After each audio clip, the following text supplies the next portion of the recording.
नमस्ते।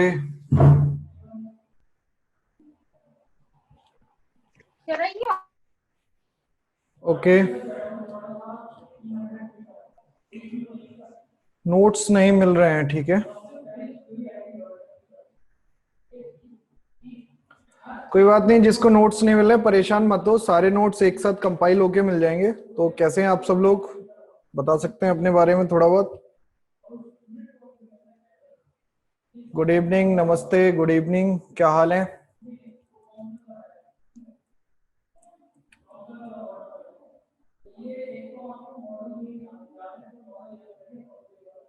Okay.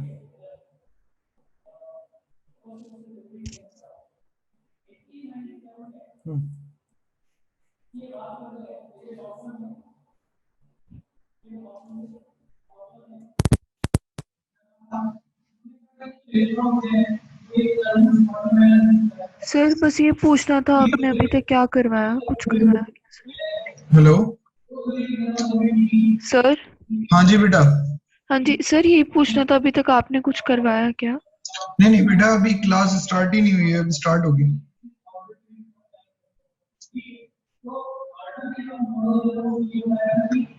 Sir एक बात और पूछनी थी।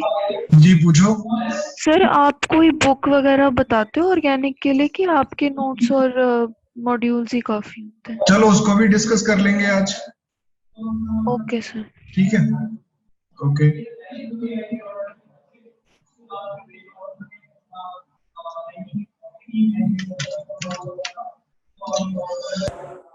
Good evening Anant, good evening everyone. Where is my phone?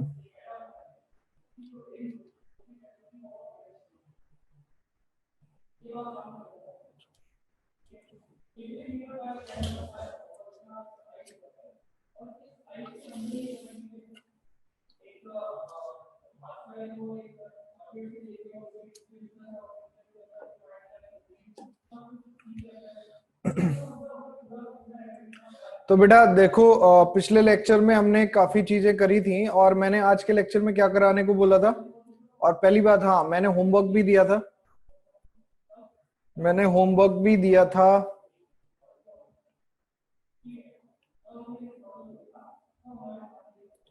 कितने लोगों ने होमवर्क किया है?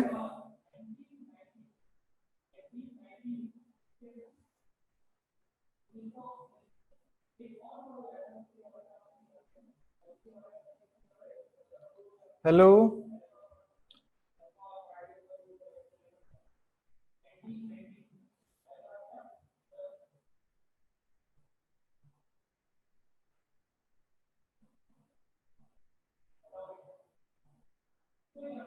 गुड मॉर्निंग तुषार, ये सुबह का समय लगता है, सो के उठे हो अभी अभी ताजा ताजा। Homework done, okay good. चलो देखिए भाई, सीधी सी इंपॉर्टेंट सी, बिना किसी इधर के। अच्छा, सुबह से पहली बार मिले इसलिए गुड मॉर्निंग, गुड, अच्छी बात है, गुड मॉर्निंग करो, कोई दिक्कत नहीं है। ठीक है। पहली बात यह है कि होमवर्क डन होना चाहिए। होमवर्क नहीं होगा तो कोई फायदा नहीं है ये पढ़ाने का। फिर फायदा बाद में क्या होगा कि आपको समझ में कुछ आना है नहीं, और बाद में आपको क्या करना है, ब्लेम ब्लेम गेम खेलोगे कि सर ने कुछ कराया नहीं है, सर ने कुछ कराया नहीं, सर को कुछ आता नहीं। ठीक है। एक डाउट है सौम्या चतुर्वेदी का, ओके पूछ लो बेटा, डाउट है तो।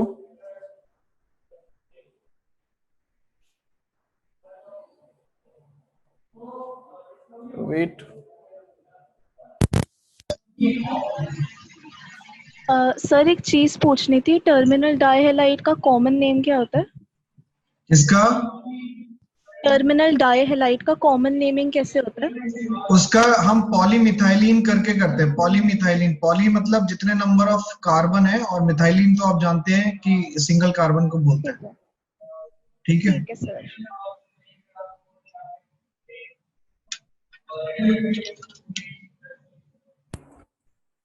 सो और किसी को कोई डाउट है अभी? ठीक है। हमने होमवर्क दिया था, मैंने ये वाला क्वेश्चन आपको होमवर्क दिया था, फटाफट से कमेंट सेक्शन में अपन आंसर लिखेंगे। ठीक है। ओके। और उम्मीद करता हूं कि आज का लेक्चर जो है आप थोड़ा सा शांति से पेशेंस के साथ सुनेंगे, क्योंकि आज का लेक्चर है किसका था, आइसोमेरिज्म का। आई थिंक आज हम आइसोमेरिज्म करने वाले हैं ना, ठीक है। तो अगर हम इसके स्ट्रक्चर निकालें, इसके आएंगे 2, इसके आएंगे 4 और इसके आएंगे 8। 2 4 8, 2 4 8, ये याद रखिएगा ये वाले। और आपके जो एल्काइल होते हैं, एल्काइल एल्काइल अगर लगे हों यानी मोनो सब्स्टिट्यूटेड कोई भी ग्रुप है, तो उसमें याद रखना कि 3 कार्बन यानी आपका प्रोपाइल होगा, उसके हमेशा 2 ही स्ट्रक्चर बनेंगे, स्ट्रक्चरल आइसोमर। अगर आपका 4 कार्बन का है तो 4 बनेंगे, 5 कार्बन का है तो 8 बनेंगे, और 6 कार्बन का है तो कितने बनते हैं, कोई बताएगा? 6 कार्बन में कितने बनते थे स्ट्रक्चर बनेंगे एल्काइल के, मोनो सब्स्टिट्यूटेड के? किसी को भी पता हो, जिसने भी याद रखा हो अपने दिमाग में?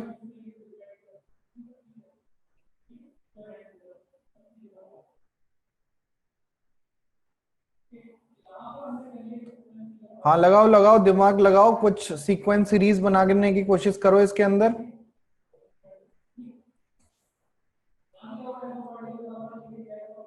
क्या लिख दिया मैंने, 17 क्यों लिखा है यहाँ पे?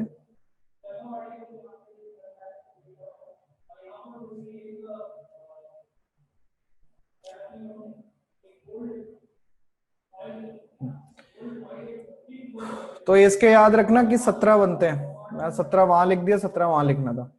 इसके याद रखना 17 स्ट्रक्चर बनते हैं, 17 17, ठीक है। इसीलिए इसके क्वेश्चंस कम आते हैं। अगर आपसे पूछा जाएगा कि हेक्सेन के हेक्साइल के कितने बनेंगे, हेक्साइल हेक्साइल अगर होगा तो उसके आपसे जनरली आते ही नहीं है एग्जाम में, क्योंकि इसके 17 स्ट्रक्चर बनते हैं, इतने स्ट्रक्चर कोई भी नहीं बनवाता आपसे। फिलहाल आप याद रखना चाहो तो रख सकते हो, ठीक है। ये आपको याद ही रखने हैं, ये वाले तो ऊपर के 3 याद ही रखने हैं, 3 4 5 के, 2 4 8। क्यों? क्योंकि अभी जब हम एल्कोहल फिनॉल ईथर करेंगे, तब जब हम आइसोमेरिज्म वाला पार्ट पढ़ेंगे तब इनकी जरूरत पड़ेगी। अभी एल्काइल हैलाइड में तो जरूरत नहीं है, इतनी इतनी ही जरूरत थी, बता दिया। आइसोमेरिज्म वहां पे पढ़ेंगे एल्कोहल फिनॉल ईथर में, तब इनकी जरूरत पड़ेगी। अच्छा, मैंने आज क्या कराने को बोला था आप लोगों को? आज का क्या टॉपिक कराने को बोला था मैंने? वरदान, अच्छा ओके। हाँ जी। सर वो थर्ड वाला पार्ट जो आपने होमवर्क में दिया था सर, एक बार वो कर दीजिए। कौन सा? होमवर्क में 3 पार्ट दिए थे सर आपने, उसका थर्ड वाला पार्ट। C5 का? हाँ सर। उसमें करना है, चलो कर लो, उसमें भी कर लो। हाँ। देखो वरदान कह रहे हैं कि थर्ड वाला पार्ट कर दो पहले, तो चलो इसमें मैं कर तो दे रहा हूं। सवाल ये है कि करेंगे कैसे, मुझे भी नहीं आता, फिर मैं कैसे करूंगा? देखो यहाँ पे C5H14, क्या लिख रहा हूं यार आज, C5H12 आपको दे रखा है। C5H12 क्या होता है? पेंटेन होता है। इस पेंटेन के स्ट्रक्चरल आइसोमर बताना जरा, स्ट्रक्चरल आइसोमर, तभी तो आप पेंटाइन निकाल पाओगे। स्ट्रक्चरल आइसोमर बताओ पेंटेन के कितने बनेंगे? आप सब लोग पढ़ ही रहे हैं ना, आप सब लोगों ने काम किया है, फटाफट से बताओ C5H12 के कितने आइसोमर बनेंगे स्ट्रक्चरल। तो मैं बता देता हूं, आप लोग नहीं यार, आज कहाँ, आज तो शुक्रवार है, आज थोड़ी लेंगे, सोमवार को लेंगे। देखो तो यहाँ पे अगर हम स्ट्रक्चर बनाएंगे तो क्या बनेगा, 1 2 3 4 5 कार्बन। एक तो आपका नॉर्मल पेंटेन बनेगा, दूसरा अगर आप बनाओगे 1 2 3 4, और यहाँ पे आपका क्या बन जाएगा, आइसो, और फिर आपका तीसरा आपका क्या बन जाएगा, नियो। यानी यहाँ पे आपके जो टोटल स्ट्रक्चर बनेंगे वो 3 स्ट्रक्चर बनेंगे। अब इन 3 स्ट्रक्चर में से आपको वो पॉसिबिलिटीज फाइंड आउट करनी है जहां से आप एक हाइड्रोजन हटा के एक हेलोजन लगा सकते हो, जिसमें नेमिंग आपकी डिफरेंट होगी। तो इसमें आपकी कोई पॉसिबिलिटी है, पहले स्ट्रक्चर में कितनी पॉसिबिलिटीज आएंगी? एक यहां से निकाल सकते हो, यहां से निकाल सकते हो, आइडेंटिकल मिलेगा, है ना। यहां से निकालो हाइड्रोजन या यहां से निकालो हाइड्रोजन, आइडेंटिकल मिलेगा। आप यहां से निकालो हाइड्रोजन या यहां से निकालो हाइड्रोजन, उसकी जगह पे हेलोजन लगा दो, ये भी आइडेंटिकल स्ट्रक्चर बने, आइडेंटिकल नेम होंगे दोनों के। और तीसरा वाला हमारा ये हो गया, तो यहां से आपके टोटल स्ट्रक्चर बनेंगे 3। इतना आ रहा है समझ में? नॉर्मल पेंटेन है, इस नॉर्मल पेंटेन में या तो यहां से हाइड्रोजन निकालेगा या यहां से निकालेगा, दोनों का जो स्ट्रक्चर बनेगा हेलोजन लगा के, उसका नाम क्या आएगा, नामकरण करेगा तो सेम नाम आएगा। अब यहाँ पे देखो, यहाँ पे अपन निकालेंगे तो यहाँ पे इसका नाम निकाल, यहां से अगर आपने निकाला तो इसका अलग आएगा। अब इसको और इसको कंपेयर मत करना, कहीं आप सोचो कि यहां से हमने एक हाइड्रोजन निकाला, क्लोरीन लगा दिया इसका नाम, और यहां से हाइड्रोजन निकाला, क्लोरीन लगा दिया इसका नाम, सेम होगा। अगर आप ऐसा कर रहे हैं तो इसका मतलब आपसे बड़ा बेवकूफ आज तक पैदा ही नहीं हुआ है। ठीक है, और उम्मीद करता हूं कि आप बेवकूफ नहीं हो। तो यहां से ए निकालोगे, एक हाइड्रोजन निकालोगे, उसकी जगह पे आपने हेलोजन लगा दिया, तो यहाँ पे जो नामकरण आएगा वो इस ग्रुप में सबसे अलग ही होगा। चलो, दूसरी पॉसिबिलिटी क्या होगी, ये वाली पॉसिबिलिटी होगी। नहीं आएगा बेटा, अनंत दिमाग खोलना पड़ता है उसके लिए थोड़ा सा दिमाग खोलना पड़ता है, तब समझ में आएगा। अगर तेरे को हेलोजन बनाना है C5H11Cl, तो इसके लिए क्या करना पड़ेगा तुझे, इसमें से एक हाइड्रोजन निकालना पड़ेगा और एक हेलोजन ऐड करना पड़ेगा। उसके लिए पॉसिबिलिटीज कैसे लिखा है, कैसे लिखेगा, उसके लिए पॉसिबिलिटी कैसे निकालेगा, उसके लिए पॉसिबिलिटी निकालने के लिए देखेगा कि अगर मैं यहां से एक हाइड्रोजन निकालूं और इसकी जगह पे एक हेलोजन लगाऊं, और मैं यहां से हाइड्रोजन निकालूं इसकी जगह पे हेलोजन लगाऊं, तो क्या नाम सेम आएगा, नेम सेम आएगा, स्ट्रक्चर सेम बनेगा। इतना आता है दिमाग में, इतना। और किसी को समझ नहीं आ रहा है तो इतनी बात समझ में आ रही है जो मैंने ये एक्सप्लेन करी है, नहीं आ रही है फटाफट से बिंदास लिख दो जल्दी से, अगर नहीं आ रही है तो।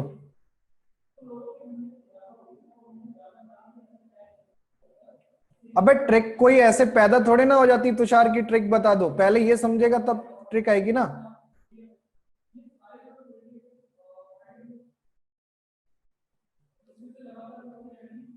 देखो सुनो, शॉर्ट ट्रिक भी पता है दिक्कत क्या है ना, कि तुम लोगों की आदत पड़ गई है पका पकाया खाने की, खुद मेहनत करना तुम्हारे बस की बात है नहीं। यहां पे ध्यान से देख कि यहां से मैंने एक हाइड्रोजन निकाला और इसकी जगह पे क्लोरीन लगा दिया, और एक यहां से हाइड्रोजन लगा दिया निकाला, इसकी जगह पे क्लोरीन लगा दिया, दो स्ट्रक्चर सेम आएंगे। अबे कोई बस का नहीं है। यहां पे देखो, एक ये स्ट्रक्चर बना है, दूसरा स्ट्रक्चर देखो ये बनेगा, क्या ये सेम है दोनों के नामकरण।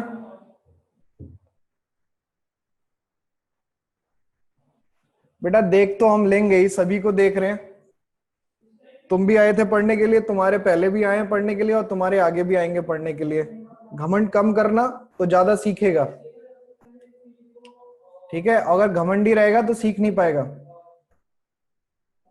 तो ये आपका क्या रहेगा, ये दोनों के दोनों आपके क्या होंगे, डिफरेंट होंगे। तो मैं डिफरेंट की बात कर रहा था, तो ये ए होगा और ये आपका बी होगा। और आप ध्यान से सुनो, ये बी है और ये बी है, ये आपके क्या होंगे, सिमिलर होंगे। यहाँ पे Cl लगाएगा, यहाँ पे Cl लगाएगा, तो ये दोनों क्या होंगे, सिमिलर होंगे, होंगे नहीं होंगे, पहले सोचो। तो ये दोनों पोजीशन क्या हो जाएंगी, सिमिलर। अगली पोजीशन क्या हो जाएगी, अलग। ये वाली पोजीशन आपकी डिफरेंट होगी और ये वाली पोजीशन आपकी डिफरेंट होगी, तो यहां से टोटल स्ट्रक्चर कितने बनेंगे, 4 बनेंगे। ठीक है, अगला स्ट्रक्चर क्या था, देख ध्यान से, थर्ड स्ट्रक्चर था तुम्हारा ये वाला।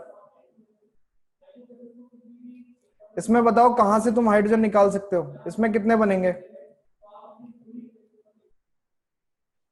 इसमें आपके कितने बनेंगे, ये देखो, ये पोजीशन, ये पोजीशन, ये पोजीशन और ये पोजीशन, तीनों चारों आइडेंटिकल पोजीशन है। तो अगर ये आइडेंटिकल पोजीशन है बेटा, तो यहां से क्या बनेगा, एक ही आइसोमर बनेगा। अरे हाँ या ना। और ये जो बीच वाला है इसके तो 4 बॉन्ड बन चुके हैं, तो यहाँ पे तो आपका क्लोरीन लग ही नहीं सकता, तो यहां से आपका जो टोटल स्ट्रक्चर आएगा वो कितना आएगा, 1। तो आई होप आपको समझ में आ गया होगा कि पेंटाइल क्लोराइड आपके पास होगा C5H11Cl, तो उसके टोटल स्ट्रक्चरल आइसोमर कितने बनेंगे आपके, 8 बनेंगे। Is it clear to everyone, सबको क्लियर हो गया बेटा। देखो ध्यान से सुनो, अगर तुमको ये लगता है कि तुमको आती हैं चीजें और तुम नहीं सीखोगे, तो तुम सच में नहीं सीखोगे। तुम कुछ भी पढ़ो, चाहे मेरे से पढ़ो चाहे किसी भी टीचर से पढ़ो, ये सोच के पढ़ो कि कुछ नया सीखने को मिलेगा। ठीक है, आगे बात समझ। हाँ, चैट प्राइवेट कर देते हैं।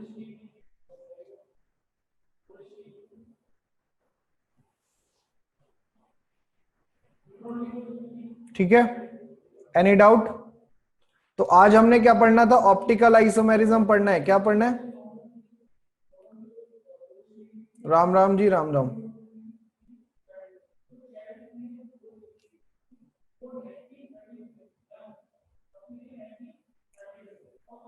ऑप्टिकल आइसोमेरिज्म पढ़ना है। अब मैं तुमसे दो तीन बातें पूछ लेता हूं कि तुम्हें ज्योमेट्रिकल आइसोमेरिज्म करा दिया था क्या सर ने, सिस और ट्रांस? ठीक है। ई और जेड, ई और जेड स्टीरियो के अंदर की बात कर रहे हैं अभी। ई और जेड, ई और जेड पूरा नहीं कराया था, रूल रह गए थे यार। तुम सीआईपी रूल की बात कर रहे हो ना, तुम्हारे सीआईपी रूल के लिए बहुत दुखी लग रहे हो मुझे यार। सीआईपी का लास्ट रूल, अब मुझे नहीं पता ना कौन सा वाला लास्ट रूल है। 4 रूल है तो कौन सा वाला लास्ट रूल है मुझे नहीं पता। 5th रूल बचा है। 4 ही तो रूल है सीआईपी के, 5वां रूल कहां से लाओगे?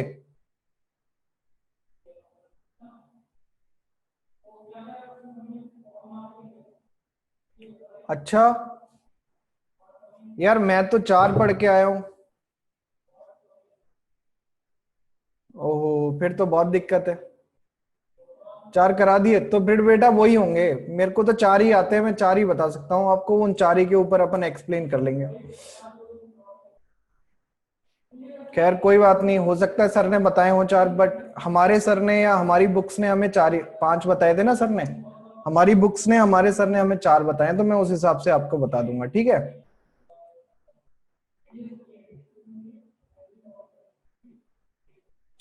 लास्ट वाला डबल और ट्रिपल बॉन्ड वाला, ओके ओके ठीक है। लास्ट वाला डबल और ट्रिपल बॉन्ड वाला, ठीक है चलो कर लेते हैं।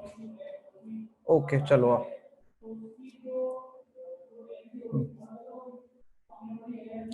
हाँ बेटा, मेरे को 4 ही आते हैं तो मैं 4 ही बताऊंगा, और मैंने जहां से पढ़ा है वहां भी 4 ही बताए गए थे, तो मैं 4 ही बताऊंगा। मैं एक्स्ट्रा बता ही नहीं पाऊंगा ना, मैंने रिसर्च नहीं करी है। खैर शायद ऐसे हो सकता है। ओके, आओ पहले हम बात करते हैं सीआईपी रूल की। उससे पहले मैं आपको बता दूं बेटा कि अगर आपने स्टीरियो केमिस्ट्री वाला काम कर लिया है, स्टीरियो केमिस्ट्री में 2 बातें मैंने आपको बताई हैं कि उसमें एक कन्फिग्रेशनल है और एक आपका क्या है, कन्फॉर्मेशनल है।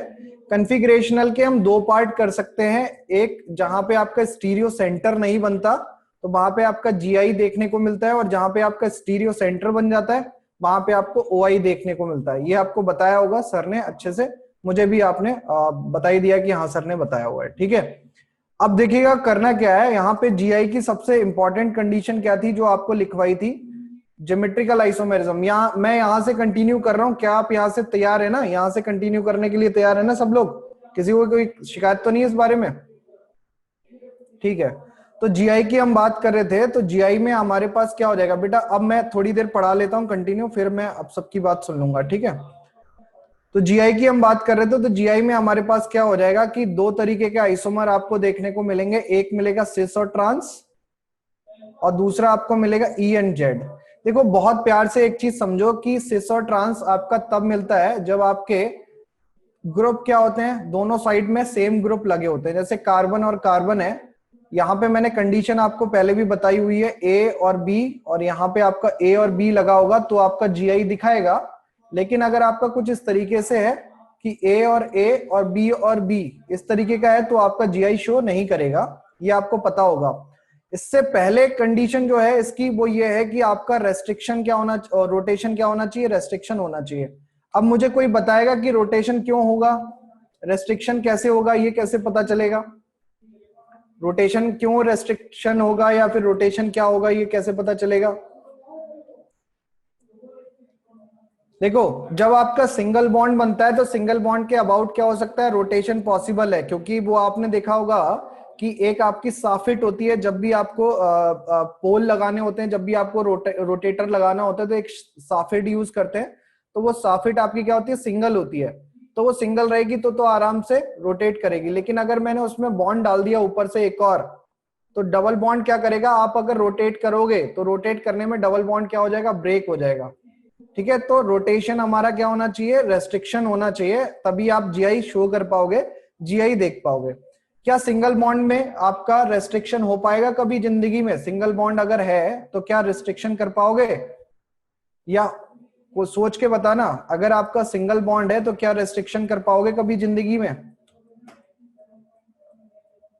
देखो ध्यान रखना, यही सवाल जो है ना वो आपके लिए सबसे ज्यादा दिक्कत देते हैं। हाँ मुबस्सिर ने बताया है, देखो ध्यान से सुनना कि अगर आपकी रिंग है, अगर आपकी रिंग बना दी तो रिंग में आपके क्या होते हैं, सारे सिंगल बॉन्ड भी बने हुए होंगे तो भी रेस्ट्रिक्शन क्या होता है आपका, तो भी रोटेशन क्या होता है, रेस्ट्रिक्टेड होता है। अगर आपकी रिंग बन गई है, रिंग में आपके क्या है, सारे सिंगल बॉन्ड है, तो भी आपका रोटेशन क्या होगा, रेस्ट्रिक्टेड होगा, यानी यहां वाला कार्बन कभी रोटेट नहीं कर पाएगा। ठीक है, जैसे आपने साइक्लोहेक्सेन बना दिया, तो ये साइक्लोहेक्सेन में क्या होगा कि ये जो कार्बन है, ये कार्बन आपस में एक पर्टिकुलर बॉन्ड एंगल पे लगे हुए हैं। तो अगर ये गलती से ये वाला कार्बन अगर रोटेट करेगा तो इसको क्या करना पड़ेगा, इस वाले कार्बन से बॉन्ड तोड़ना पड़ेगा। इसीलिए हम जो जीआई देखते हैं वो जीआई आपका किसके अंदर भी देखते हैं, रिंग के अंदर भी हम क्या देखते हैं, जीआई देखते हैं। क्या समझ में आ गई बात?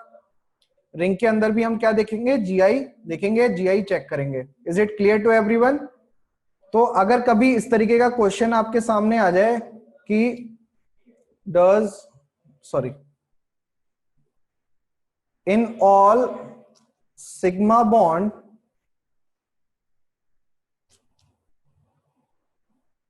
और यहां पे हम लिख देते हैं all sigma bond carbon compound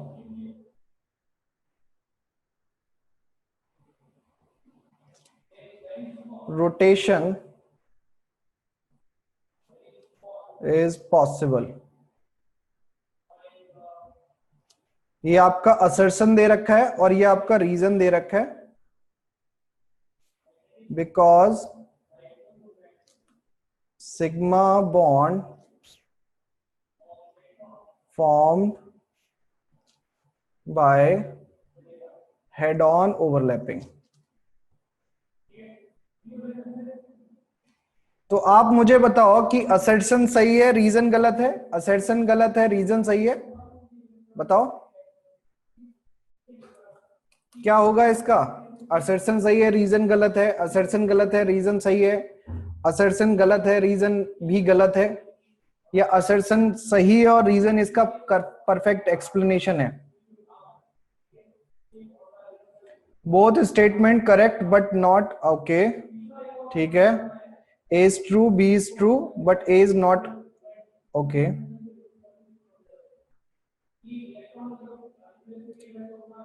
देखो अभी मैंने आपको बताया था कि अगर आपका सिग्मा बॉन्ड भी होगा कार्बन कार्बन के बीच में तो जरूरी नहीं है कि हर केस में वो रोटेशन करना पॉसिबल होगा। तो यहाँ पे जो असर्शन है वो आपका क्या है, रॉन्ग है, फॉल्स है। असर्शन आपका क्या है, फॉल्स है। और जो आपका रीजन है, रीजन आपका स्टेटमेंट तो करेक्ट है बट करेक्ट एक्सप्लेनेशन नहीं है। क्यों? क्योंकि सिग्मा बॉन्ड बनता किससे, हेड ऑन ओवरलैपिंग से बनता है। तो रीजन तो आपका ट्रू है बट करेक्ट एक्सप्लेनेशन तो वैसे भी नहीं है। Is it clear to everyone? समझ में आ गया? क्या सारे सिग्मा बॉन्ड जो होते हैं वो आपके रोटेशन नहीं, मतलब आपके सारे सिग्मा बॉन्ड में रोटेशन हो ये जरूरी नहीं है। जो सिग्मा बॉन्ड आपके रिंग के अंदर आ गए तो रिंग के अंदर आने वाले सिग्मा बॉन्ड रोटेट नहीं करते। क्या सबको समझ में आ गया है? सबको समझ में आ गया? अब किसी को कोई डाउट तो नहीं है इसके अंदर? तो आपको एक चीज क्लियर हो जाएगी। क्या आपको जीआई देखने के लिए, यार वरदान तुम बहुत परेशान हो, क्या दिक्कत है? कोई अगर बहुत ज्यादा इंपॉर्टेंट बात है तभी आप हैंड रेज किया करो, है ना? किसी के लिए भी मैं बोल रहा हूं कि अगर आपका बहुत ज्यादा इंपॉर्टेंट है तभी हैंड रेज करे, ऐसे ना करे, ठीक है? फिर क्या होता है, डिस्टर्ब हो जाएगा। तो सबको समझ में आ गया? ठीक। तो आपको जीआई कहाँ कहाँ देखना है? जीआई एक तो आपको अनसैचुरेटेड कार्बन में देखना है और एक आपको कहाँ पे देखना है, रिंग के अंदर आपको जीआई देखना है। दो जगह आपको जीआई देखने को मिलेगा।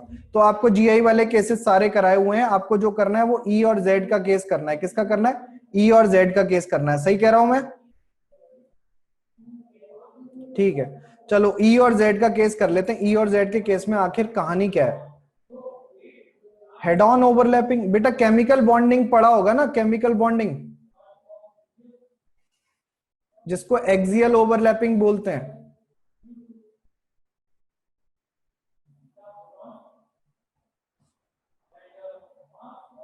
ओके, चलो आइए आगे बढ़ते हैं। बेटा रिंग वाले का एग्जांपल मैं दोनों, अच्छा रिंग वाले के वैसे समझाने के कैसे फाइंड आउट करेंगे, चलो देखते हैं।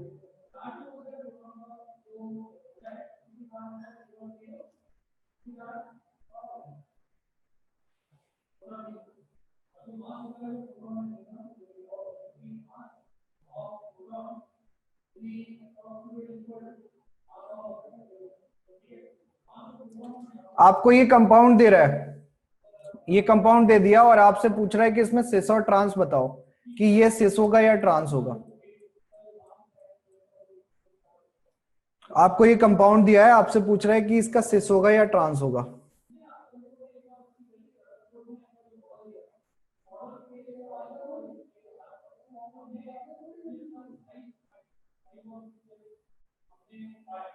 इसका क्या हो जाएगा, ट्रांस हो जाएगा। रीजन क्या है बेटा, ये बैच ड्रेस बनाना जरूरी इसलिए है जिससे आपको पता चलता रहे कि पोजीशन किसकी कहां पे है। ऐसे इसमें रिंग में पोजीशन कैसे पता चलेगी, ठीक है। तो यहाँ पे आपका क्या है, क्लोरीन और क्लोरीन एक दूसरे के क्या है, अपोजिट हैं। तो अपोजिट आपका कब होता है, जब आपका क्या होता है, ट्रांस होता है। अपोजिट आपका कब होता है, जब आपका ट्रांस होता है, ठीक है। तो यहाँ पे क्लोरीन अबव द प्लेन है, यहाँ पे क्लोरीन क्या है, बिलो द प्लेन है, ठीक है। आ गई बात समझ, डन। तो ऐसे केसेस आपको रिंग के अंदर देखने को मिलेंगे, तो आप रिंग के अंदर सारे केसेस देख लेना, ठीक। अब ईजेड स्टार्ट करें उससे पहले मैं आपको सीआईपी के रूल बता देता हूं एक बार, फिर आप अपनी कॉपी में लिख लीजिएगा। जिसने नहीं लिखे हैं वो लिख लेना, और जिसने लिख लिए हैं वो आप एक बार चेक कर लेना, ठीक है। इतना तो कर पाओगे आप, ठीक है। चलो रूल नंबर 1 जो आपका सीआईपी का था, किसी को सीआईपी की फुल फॉर्म पता है? सीआईपी की full form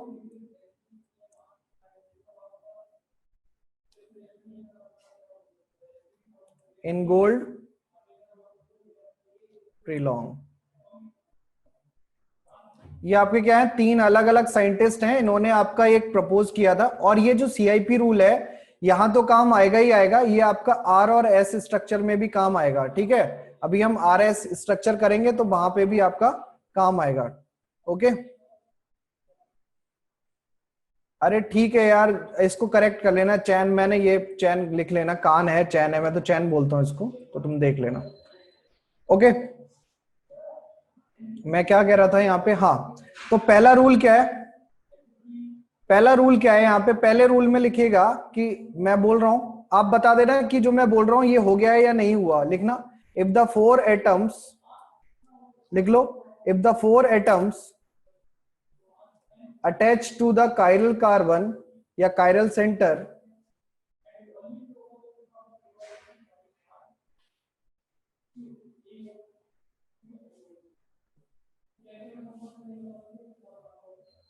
attached to the chiral center या chiral carbon, all are different, all are different। अरे दादा, ये भी नहीं कराया, कायरल नहीं कराया अभी।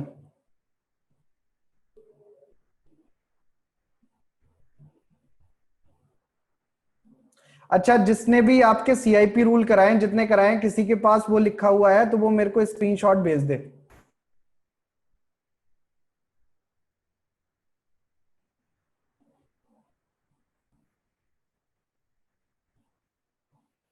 जिसके पास भी है वो मेरे को स्क्रीनशॉट भेज दे किसके पास है, और मेरे नंबर पे व्हाट्सअप कर दे। आप जिस लोगों के पास भी मेरे पास मेरा नंबर हो उस पे व्हाट्सअप कर दे।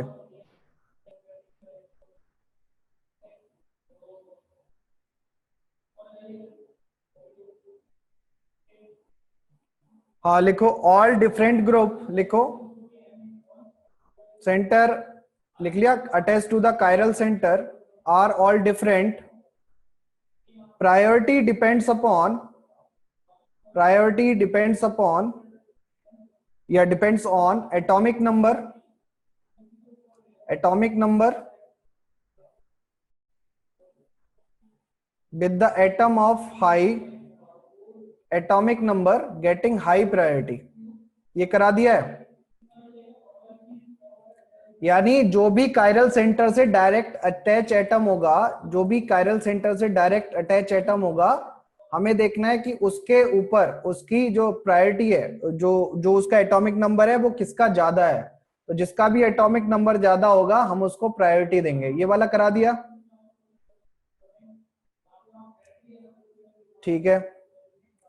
सेकंड जो रूल है वो आपका आइसोटोप का रूल है, ये भी करा दिया क्या? सेकंड रूल आइसोटोप का, कि जो हैवी आइसोटोप होगा उसको हम क्या देंगे? प्रायोरिटी ज्यादा देंगे। सेकेंड रूल आइसोटोप वाला, जो भी हैवी होगा उसको प्रायोरिटी ज्यादा देंगे, ये भी करा दिया।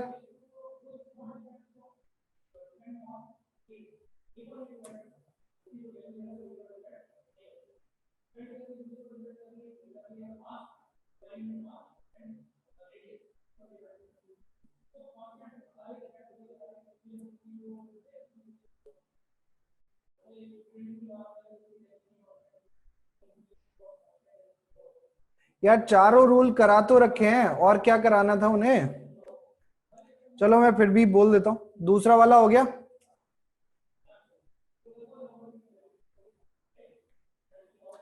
अभी रुको, मैं जो कराता हूं मैं वो बता दे रहा हूं। मैं सीआईपी रूल बता दे रहा हूं, पहले समझ लो सीआईपी क्या है, उसके बाद मैं वो बताऊंगा जो आपको डायरेक्टली एग्जाम में देखना है, ठीक है। जो डायरेक्टली एग्जाम में देखना है वो चीज अलग है, वो ये सीआईपी रूल के अकॉर्डिंग नहीं देखने जाओगे, ठीक है। आप सीधे डायरेक्टली एग्जाम में जो मैं बताऊंगा वो देखने जाओगे। सबसे पहला तो रूल ये है कि आप एटॉमिक नंबर से देख रहे हो, जो डायरेक्टली अटैच एटम होगा उसको हम देखेंगे क्या? उसको हम देखेंगे उसका एटॉमिक नंबर जिसका ज्यादा है उसको प्रेफरेंस देंगे। दूसरा ये है कि अगर आपके एटॉमिक नंबर सेम है तो एटॉमिक नंबर सेम होने पे हम क्या करेंगे बेटा? एटॉमिक नंबर सेम होने पे हम देखेंगे कि एटॉमिक मास किसका ज्यादा है। एटॉमिक नंबर सेम होने पे हम देखेंगे एटॉमिक मास किसका ज्यादा है। अब मान लीजिए कि थर्ड केस में आपके जो दो एटम अटैच हैं उन दोनों का फर्स्ट एटम का एटॉमिक मास बराबर है और एटॉमिक नंबर भी बराबर है। अगर आपके पहले प्रायोरिटी ग्रुप जो डायरेक्टली अटैच है, अबे भाई स्टेटमेंट आकाश अपने लैंग्वेज में लिख ले, if the atomic number is the same then we go for the atomic mass. More atomic mass element get the high priority. अब ये अपने लैंग्वेज में लिख लो। ऐसे बिल्कुल डिपेंडेंट हो गए टीचर के ऊपर कि नहीं भैया एबीसीडी सर लिखवाएंगे तभी लिखेंगे।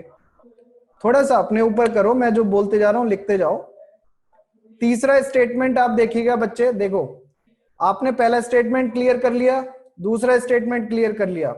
तीसरा स्टेटमेंट तब यूज करेंगे जब आपके पहले और दूसरे स्टेटमेंट क्या हो जाए? फेल हो जाए। मतलब एटॉमिक नंबर भी सेम हो जाए और एटॉमिक मास भी सेम हो जाए, तब हम जाते हैं तीसरे स्टेटमेंट पे। और तीसरा स्टेटमेंट क्या हो जाएगा बताओ? कि अगर पहला एटम सेम है तो हम जाते हैं उसके साथ अटैच दूसरे एटम के ऊपर, उसके साथ अटैच्ड एटम के ऊपर। फिर हम देखते हैं अटैच्ड एटम के बारे में कि अटैच्ड एटम कौन है, ठीक है। सेकंड एटम के ऊपर जाएंगे तो हम जो रूल है वो सेकंड एटम के ऊपर लगाएंगे। फिर क्या ये बात समझ में आ गई? सेम जो ऊपर के दो रूल हैं वो किस पे लगाएंगे? सेकंड एटम के ऊपर लगाएंगे, ठीक है। अब यहां पे जो तीसरा रूल आता है वो आता है डबल बॉन्ड और ट्रिपल बॉन्ड का, ठीक है। अब इसमें आप किसको प्रायोरिटी दोगे बताओ? डबल और ट्रिपल बॉन्ड में किसको प्रायोरिटी दोगे? Triple bond. रीजन कोई बताएगा? रीजन कोई बताएगा? ये बिल्कुल उसी तरीके से है, डुप्लीकेसी। आप चाहे समझ लो कि एक कार्बन से एक बॉन्ड बना तो उससे एक कार्बन अटैच है, फिर एक कार्बन से डबल बॉन्ड बना इससे भी कार्बन अटैच है, इस कार्बन से ट्रिपल बॉन्ड बना तो इससे भी कार्बन अटैच है। तो इसका मतलब एक कार्बन से तीन कार्बन अटैच है एक तरीके से। समझ में आई बात? अगर आप निकालना चाहते हो तो इसको इस तरीके से निकाल सकते हो। तो यहां पे आप प्रायोरिटी किसको दोगे? हाँ ये अज्यूम करना पड़ेगा तुम्हें। तो इसको आप प्रायोरिटी किसको दोगे? इसको आप प्रायोरिटी दोगे बेटा किसको? जो ट्रिपल बॉन्डेड होगा। Is it clear to everyone? तो बेटा आपको ये तीन ही रूल याद रखने हैं। अगर आपने ये तीन रूल याद रख लिए तो आपका भला हो जाएगा। अब देखो जब भी एग्जाम में आता है ना क्वेश्चन लिखने को, जब भी सवाल सॉल्व करने को आता है तो वहां सीआईपी रूल कभी कोई पूछता नहीं है कि चार स्टेटमेंट में आप सीआईपी रूल लगाओ। ठीक है, 4 स्टेटमेंट में आप सीआईपी रूल लगाओ। बेटा सिस ट्रांस में कोई भी नहीं लगता, सिस ट्रांस में आपका कोई नहीं लगता। सिस ट्रांस में जो सिमिलर होते हैं उनको देखते हैं।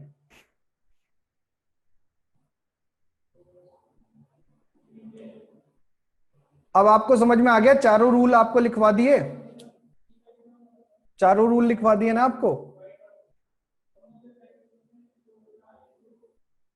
अब इन चारों रूल को अप्लाई करना आता है किसी को? इन 4 रूल को आप अप्लाई कर पाओगे?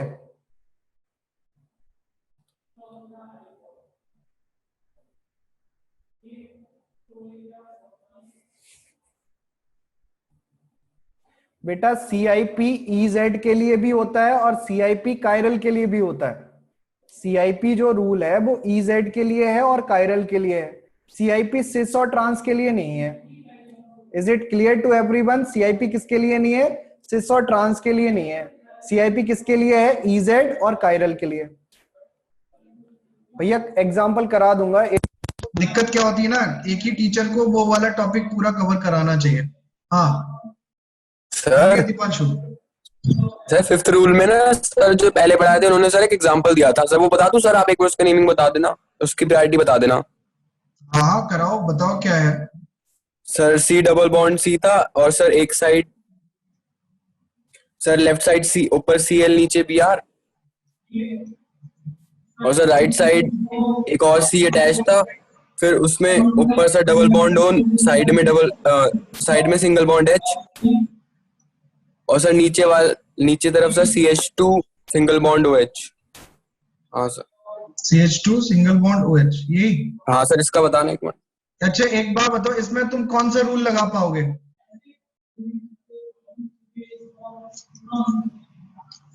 ये एग्जांपल दिया है, इस एग्जांपल में मैं आपसे कह रहा हूं कि एक कार्बन ये वाला है, एक कार्बन ये वाला है, तो इसमें आप प्रायोरिटी निकालो, किसमें प्रायोरिटी लगाओगे? देखो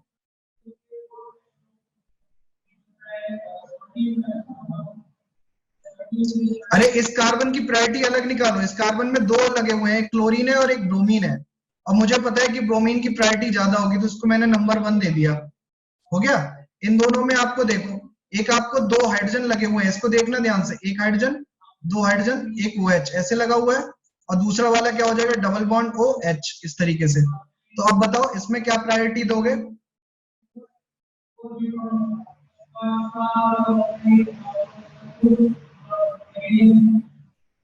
क्यों क्यों क्यों?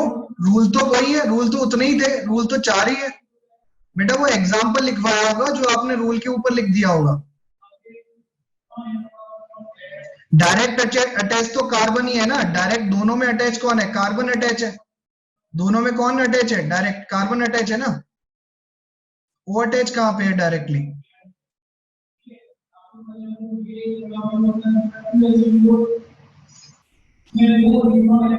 इसमें जो डायरेक्टली अटैच है वो क्या अटैच है? ऑक्सीजन अटैच है या कार्बन अटैच है?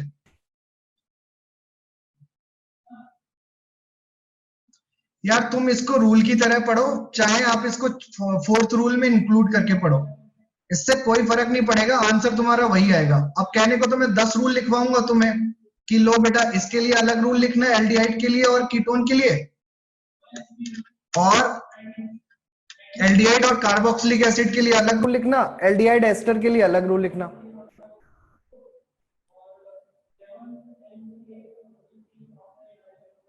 पता नहीं क्या बेवकूफी पढ़ाई है।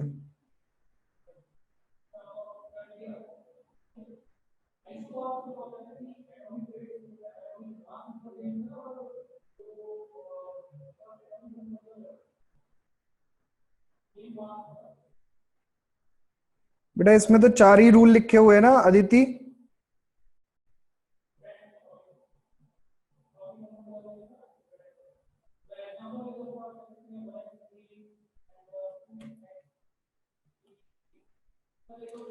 अच्छा चलो छोड़ो, जो मैंने ये 4 रूल बताए या सर ने ये 4 रूल बताए, उस 4 रूल के से ये वाला क्वेश्चन होगा या नहीं होगा? ये सोचो, ये बताओ। बाकी छोड़ो, 5 लिखा है 10 लिखा है, ये होगा या नहीं होगा उससे? बोलो। अगर नहीं होगा तो 5वां रूल एग्जिस्ट नहीं करता, और होगा तो भी 5वां रूल एग्जिस्ट नहीं करता। अब मैं पांचवा रूल सीआईपी के अगेंस्ट जाके बना नहीं सकता, है चार ही रूल सीआईपी के, ठीक है। अब जो लोग मानने को तैयार हैं वो मान लें, और जो नहीं मानने को तैयार है वो ना माने।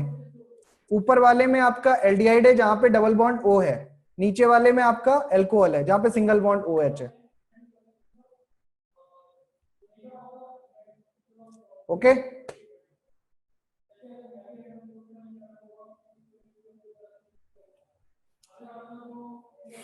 डन। इसीलिए कहते हैं कि आधी चीजें पढ़ाना बहुत ही बेवकूफी वाली बात होती है। इसमें ना दोनों के लिए प्रॉब्लम है। अब मुझे नहीं पता सर ने किस वे में पढ़ाया होगा, मुझे नहीं पता आप लोगों ने किस वे में पढ़ा है, बट मैं इतना बड़ा हो गया पढ़ते पढ़ते, मेरे को सीआईपी के चार ही रूल बताए जिसने भी बताए, और मैंने भी जितने बताए चार ही बताए। बाकी एक बार मेरे को नरेंद्र सर से फिर पढ़ना पड़ेगा, कि या हो सकता है उन्होंने आपको एक्स्ट्रा कुछ पढ़ाया हो। मैं अभी आपको बोल रहा हूं कि अज्यूम करना है जहां पे डबल बॉन्ड है या ट्रिपल बॉन्ड है, वहां पे अज्यूम क्या करना है कि वो एटम आपका 3 बार अटैच होगा। वो एटम आपका क्या होगा, 3 बार अटैच होगा।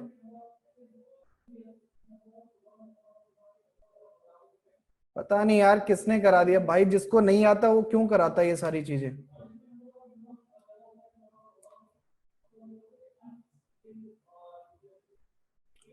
हमेशा वो कराओ जो जो यूनिवर्सली वैलिड है। आप अपने रिसर्च करा के कराओगे तो चीजें नहीं होंगी। याद रखना, मैं सीआईपी के 4 ही रूल एग्जिस्ट करते हैं। हाँ समझ गया मैं, नरेंद्र सर ने नहीं कराया, राहुल ने कराया, तो मैं तुम्हें बता रहा हूं कि वो गलत है। 4 ही रूल एग्जिस्ट करते हैं, ठीक है, और 4 ही रूल एग्जिस्ट करते हैं। अब इन 4 रूल के 14 रूल मैं करवा दूं तो मैं गलत करवा रहा हूं। मैं समझ गया जी, राहुल सर ने कराया। Is it clear to everyone कि 4 ही रूल होते हैं सीआईपी के? सबको समझ में आ गया?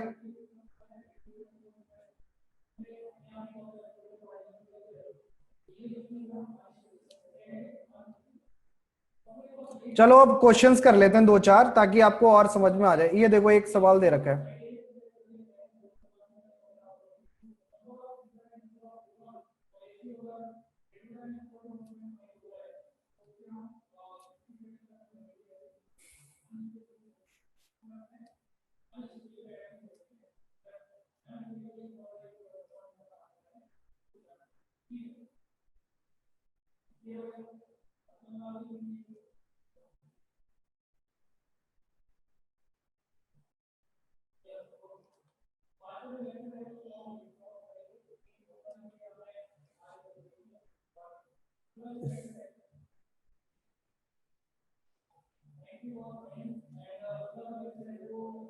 चलो आपको बताना है कि आपको EZ बता दिया ना, E का मतलब क्या होता है, Z का मतलब क्या होता है। EZ बता दिया, नहीं बताया? आपको EZ बता दिया, E का मतलब क्या होता है, Z का मतलब क्या होता है। मुझे केवल इनके अंदर चाहिए EZ, बताओ क्या होगा। अरे ये तो पता होगा कि E का मतलब क्या है। प्रायोरिटी ग्रुप अगर सेम साइड होते हैं तो क्या होता है बताओ। अगर प्रायोरिटी ग्रुप सेम साइड होंगे तो क्या होगा, जूसामैन मतलब Z होगा। देखो ध्यान से, ये वाले क्वेश्चन अभी रुको मैं बता देता हूं। E एंड Z, पता है देखो क्या है ना कि चीजें सीखने पे बिलीव करो, चीजें गलत मत सीखो, है ना। जो भी सीखो सही सीखो। आप थोड़ा सा पढ़े लिखे हैं, थोड़ा सा फैक्ट को चेक करो, ठीक है। तो E एंड Z की बात कर रहे थे, तो E और Z में क्या होगा, Z क्या होगा कि सेम प्रायोरिटी ग्रुप क्या होंगे,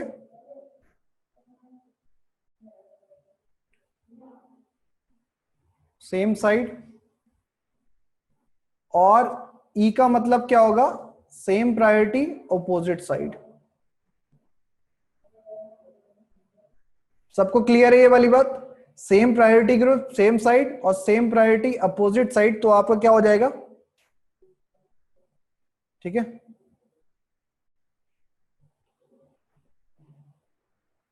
ओके, अब यहां पे आपसे मैंने पूछा कि फर्स्ट वाला जो आपको दे रखा है इसमें प्रायोरिटी कैसे निकालोगे।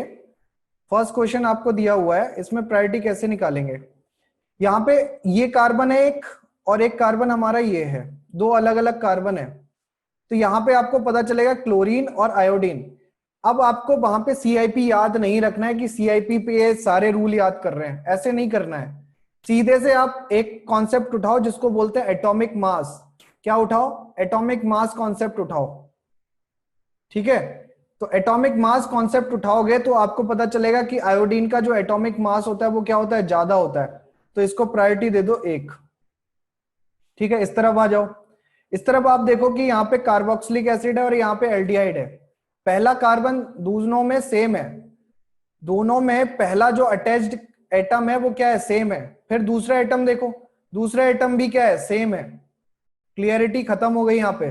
तीसरे एटम के ऊपर जाएंगे, तीसरा एटम अगर आप देखोगे तो यहाँ पे OH आ रहा है और यहाँ पे H आ रहा है। तो नेक्स्ट कनेक्टिंग एटम कौन सा है? यहाँ पे ऑक्सीजन और यहाँ पे कौन सा? हाइड्रोजन।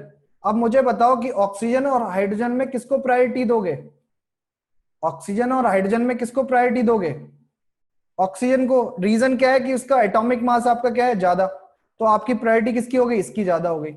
अब ये दोनों आपके क्या हो गए? प्रायोरिटी ग्रुप आपके अपोजिट डायरेक्शन में आ गए, अपोजिट आ गए। तो ये आपका कौन सा हो जाएगा? ई हो जाएगा।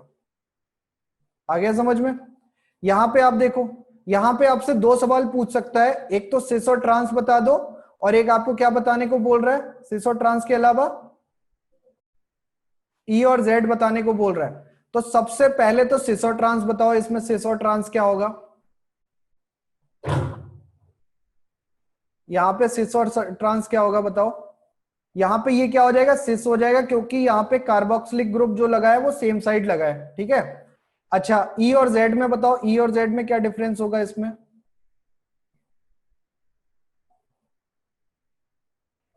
तो बेटा इसको करने के लिए आपको क्या देखना है? पहला आइटम चेक करो, सबसे पहले पहला आइटम चेक करो।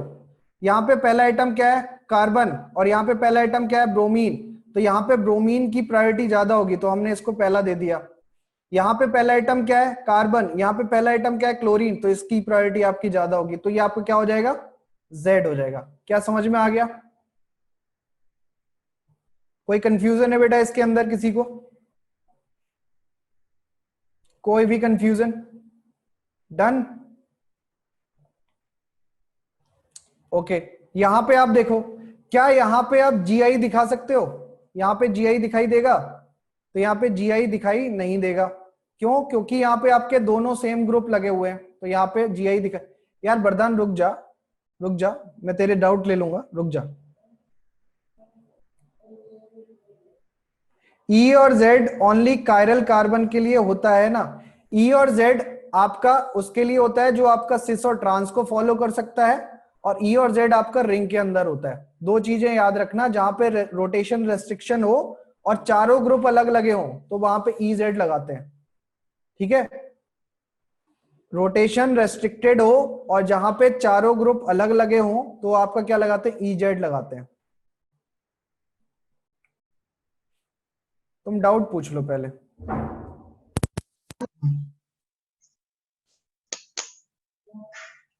बोलोगे देवराज?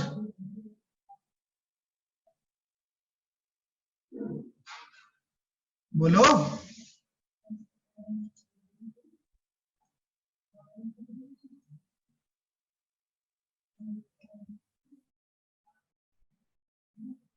बोलो भाई वरदान, तुम बोलो। हाँ सर, मैं ये कह रहा हूँ सर, एक कार्बन पे 2 सेम ग्रुप अटैच्ड हैं, हाँ जी। बट सर एक सिस में है और एक ट्रांस में है। तो सर दोनों में से कौन सा प्रायोरिटी ज्यादा होगा? बेटा एक कार्बन पे अगर 2 सेम ग्रुप अटैच होते हैं ना, तो वो जीआई हाँ शो सर, ही नहीं करते, उनको वहीं से खारिज कर दो। बट सर मैंने क्वेश्चन देखा था सर, उसमें सिस और ट्रांस ज्योमेट्री शो कर रहे थे वो दोनों, और उसमें सिस ज्यादा प्रायर हो रहा था। तो बेटा वो क्वेश्चन मेरे को भेज देना, मैंने आज तक वैसे पढ़ा नहीं है। अगर आपका कार्बन सर डबल बॉन्डेड है और एक ही कार्बन पे 2 सेम ग्रुप लगे हैं, तो वो बेटा जीआई शो ही नहीं कर सकता। सर आप अपना नंबर दे दीजिए सर, हमारे पे नंबर नहीं है आपका। ओके, वो आप ना अवंती टीम से ले लेना, नंबर मिल जाएगा आपको। Okay sir.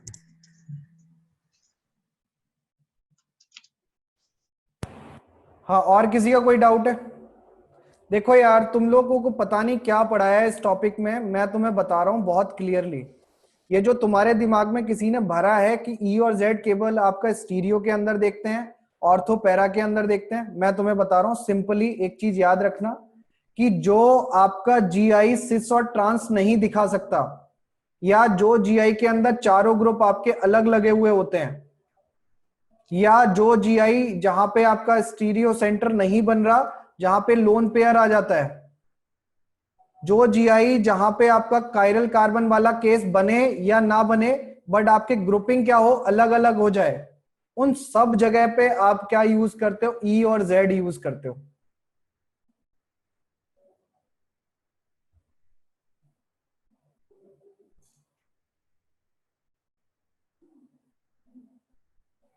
अब किसी को कोई डाउट है इसमें ई और जेड में? लोन पेयर आएगा तो लोन पेयर के अंदर कभी आप कभी आप सिस और ट्रांस यूज नहीं करोगे, ई जेड यूज करोगे। ट्रिपल बॉन्डेड कार्बन आएंगे, वहां पे भी आप सिस और ट्रांस यूज नहीं करोगे, ई जेड यूज करोगे। अगर आपका nitrogen lone pair containing group के साथ आएगा तो आप क्या करोगे, ई जेड यूज करोगे। अब इससे सस्ता कुछ नहीं बता सकता मैं आपको। अब अपने दिमाग में चाहे पुरानी बातें भर के बैठे रहो या फिर कुछ भी कर लो, मैं जितना बता रहा हूं उतनी बातें अगर आप सुनोगे तो भले में रहोगे, फायदे में। तो यहाँ पे जीआई शो नहीं हो सकता क्योंकि यहाँ पे दो ग्रुप जो लगे हुए हैं वो आपके क्या सेम है, और यहाँ पे भी आपके दो ग्रुप क्या लगे हैं, सेम लगे हैं।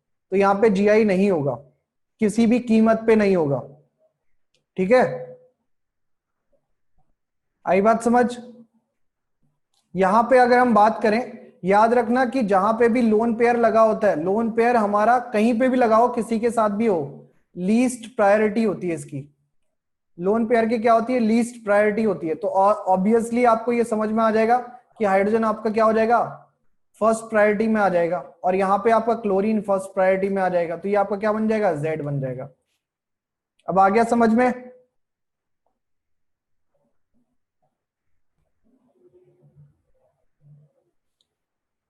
वैभव तुमने पढ़ लिया क्या, ऑर्थो पैरा मैंने पढ़ा दिया? ऑर्थो पैरा मैंने पढ़ा दिया तुमको, ऑर्थो पैरा हाइड्रोजन में।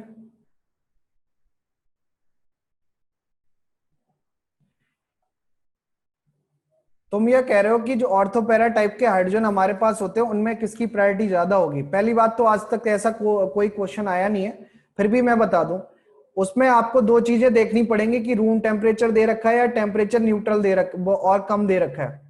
अगर रूम टेम्परेचर दे रखा है तो ऑर्थो की आपकी कर देना, और आपको टेम्परेचर कम दे रखा है तो पैरा की कर देना। अब आ गया समझ में? और थोड़ा मास्टर लेवल में पढ़ाऊं? That's a fifth rule. ये सीआईपी रूल नहीं है, पहली बात मैं बता दूं, सीआईपी ने ऐसा कोई रूल नहीं दिया था हाइड्रोजन को लेके। सीआईपी ने केवल 4 ही रूल दिए हैं, उन्हीं 4 ही रूल को लेना होता है।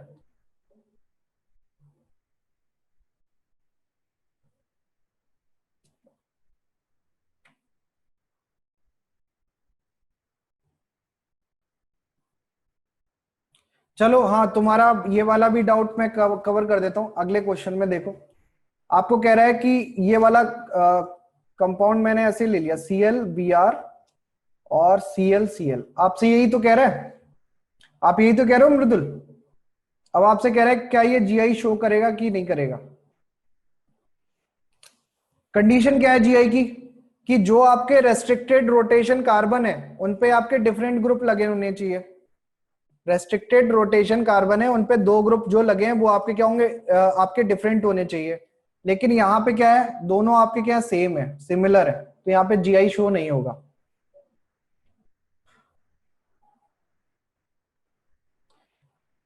यार क्या पढ़ के आते हो, कहां से पढ़ के आ जाते हो, कैसे पढ़ के आ जाते हो तुम लोग?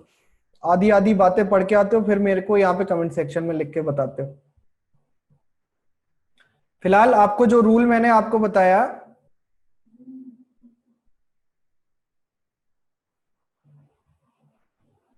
ठीक है, बहुत बढ़िया देवराज, मैं समझ गया कि कायरल में नहीं कराया, अब आपको समझ में आ गया ये वाली बात। अच्छा, एक और सवाल देखो। हाँ तो बहुत बढ़िया, उन सर ने अच्छा बताया था, गुड, लेकिन आप लोगों ने अच्छा सीखा नहीं, आप लोगों ने कुछ और ही सीखा है। बताओ।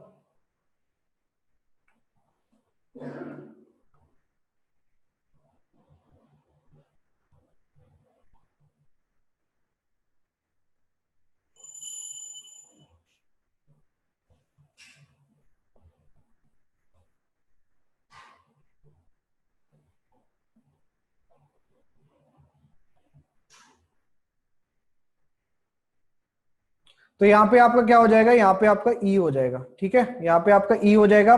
मोस्ट प्रायोरिटी इसकी, मोस्ट प्रायोरिटी इसकी, लोन पेयर को हम आप प्रायोरिटी नहीं देते।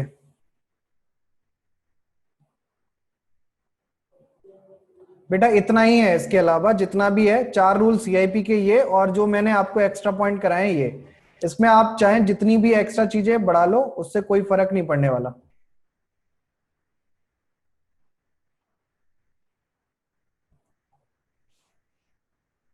जैसे आपको वो पूछ रहा है, सौम्या ने पूछा है बेटा कि आपका सी डबल बॉन्ड ओ दे रखा है और ऑक्सीजन की आपकी ऑक्टेट कंप्लीट हो गई इस तरीके से, और आपको यहाँ पे एक हाइड्रोजन और एक क्लोरीन दे देगा, तो आपसे कह रहा है क्या ये ईजेड दिखा सकता है? ईजेड तो छोड़ो, क्या ये आपका जीआई दिखा सकता है? क्या ये जीआई दिखा सकता है? तो मैं फिर से एक ही बात कहूंगा कि जीआई की एक ही कंडीशन, दो कंडीशन है कि रोटेशन रेस्ट्रिक्शन होना चाहिए। हाँ जी, रोटेशन रेस्ट्रिक्शन है, और हर एटम पे आपके सेम ग्रुप नहीं होने चाहिए, डिफरेंट चाहे हो जाए, सेम ग्रुप नहीं होने चाहिए। अब आप कहोगे सर इस पे लोन पेयर है, तो लोन पेयर भी सेम ही होते हैं, तो उनको भी नहीं लेंगे। अब आपको समझ में आ गया होगा, कोई दिक्कत नहीं होनी चाहिए इस बारे में।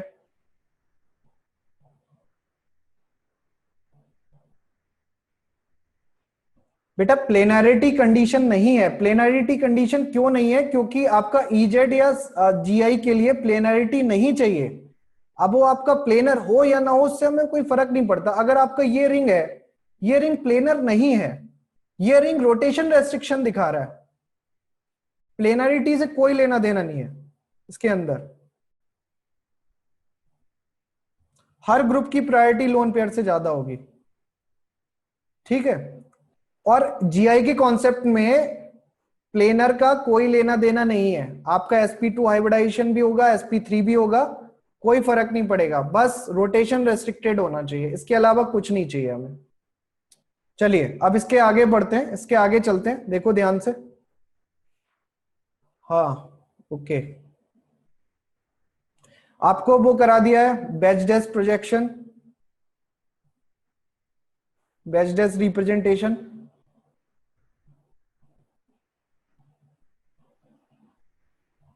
नहीं कराया?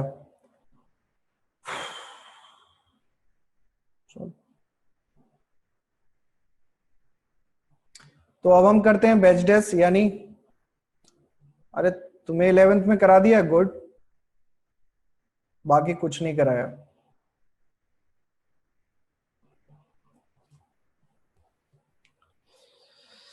आओ सीआईपी रूल ताजा ताजा पड़ा है, तो उसी को अभी अपना ही अपना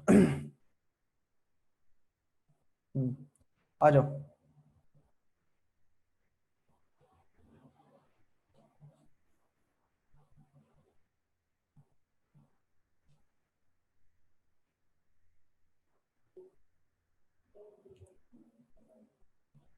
अच्छा तुम ग्रेटर नोएडा सेंटर वाले हो क्या मुबस्सिर?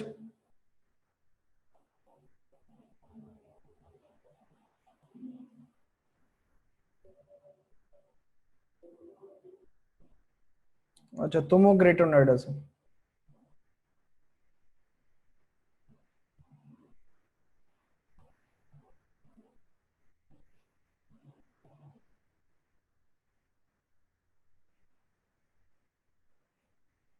हाँ जी, निर्माण विहार साहिबाबाद। ये आपको एक कंपाउंड दिया हुआ है। सबसे पहले आप समझो कि कायरल कार्बन क्या होगा।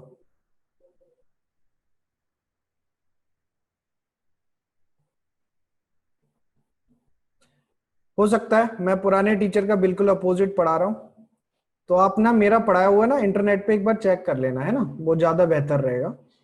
कहीं पता चला कि मैं गलत पढ़ा रहा हूं, और अगर गलत पढ़ा रहा हूं तो आप मुझे बता दीजिएगा। कूल है। अब आपको ऑप्टिकल आइसोमेरिज्म निकालना है। इस ऑप्टिकल आइसोमेरिज्म में सबसे पहले आपको फाइंड आउट करना है कायरल सेंटर।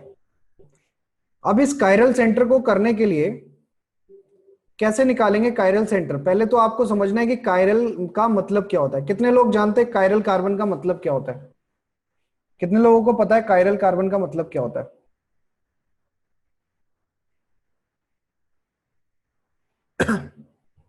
ऑप्टिकल एक्टिविटी में आपका क्या आएगा? कायरल सेंटर आएगा। तो कायरल एटम पता होना चाहिए कायरल क्या होता है।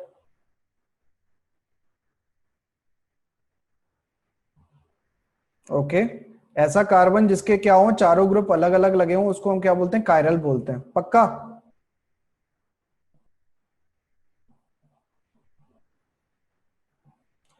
देखो क्या होता है ना, किसी भी टॉपिक को दो टीचर से पढ़ने में आपको हमेशा दिक्कत आएगी, है ना, क्योंकि बताने का तरीका अलग हो सकता है और चीजें बहुत ही क्लियर हो सकती हैं यहाँ पे कि अगर आप थोड़ा ठीक से पढ़ोगे। कायरल कार्बन के लिए सबसे पहली कंडीशन है कि sp3 हाइब्रिडाइजेशन, ये लिख लेते हैं। पहली है sp3 हाइब्रिडाइजेशन, डिफरेंट ग्रुप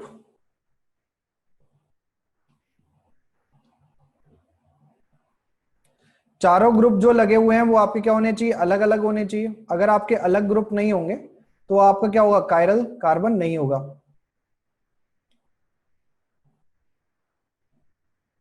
अच्छा, 3 टीचर ने पढ़ाया तो फिर बेटा बहुत अच्छी बात है। अब आपका ये कायरल कार्बन के दो मैंने कंडीशन बताई है। पहली कंडीशन बताइए कि sp3 हाइब्रिडाइजेशन हो, और दूसरा आपके जो ग्रुप लगे हों डिफरेंट ग्रुप, वो कितने हो, चारों ग्रुप आपके क्या होने चाहिए, डिफरेंट होने चाहिए। जैसे मैंने यहाँ पे एक एग्जांपल आपके लिए बनाया हुआ है यहाँ पे, क्या ये कार्बन जो है, ये वाला कार्बन, क्या ये आपका कायरल कार्बन दिखाई दे रहा है? क्या ये कार्बन आपका कायरल होगा? पक्का सोच के बताना, ऐसे ही तुक्का मत मार देना कि सर ये कायरल होगा या नहीं होगा।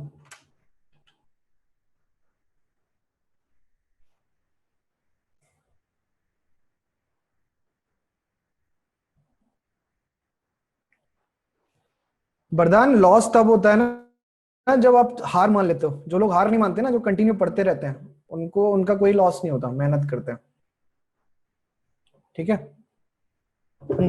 तो अगर हम यहाँ पे क्या हो जाएगा, डी आपका अलग है, डी आपका आइसोटोप है और एच आपका आइसोटोप है, ये आपके अलग अलग है। और सीआईपी रूल के अकॉर्डिंग भी अगर हम बात करें तो डी और एच अलग अलग है। अगर आपको याद है सीआईपी रूल, तो ये आपका डी और एच क्या है, अलग अलग है।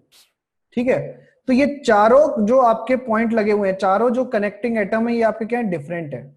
और अगर आपके चारों आपके जो कनेक्टिंग एटम है, जो आपके बॉन्डिंग एटम है, अगर आपके डिफरेंट है, तो आपका जो कार्बन है वो आपका कैसा कार्बन होगा, कायरल कार्बन होगा।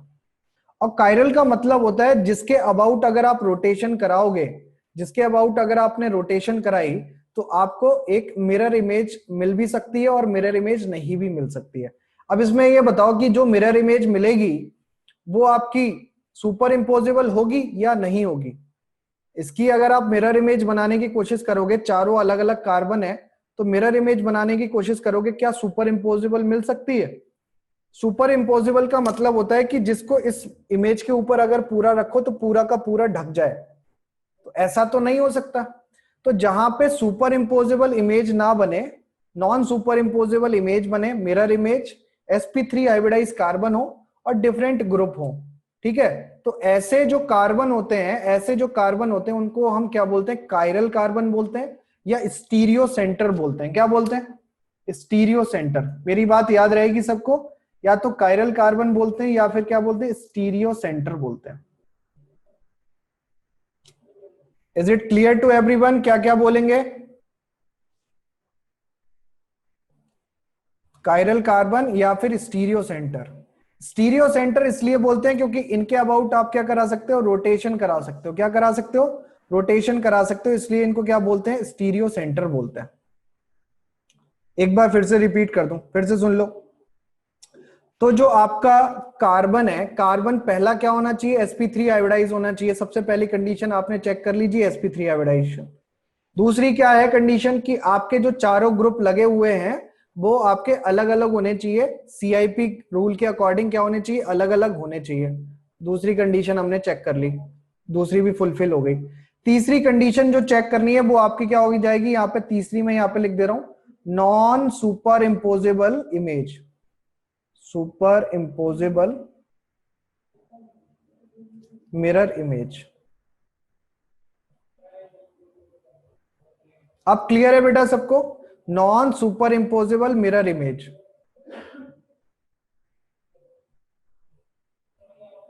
ये तीनों कंडीशन होनी चाहिए। अगर आपकी ये तीनों कंडीशन एक साथ सेटिस्फाई होंगी, एक एक करके चेक करो, पहले sp3 देखो, फिर डिफरेंट ग्रुप देखो, फिर non super imposable image.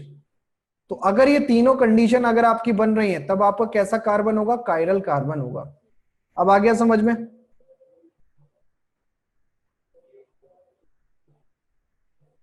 Devraj clear है? किसी को कोई दिक्कत?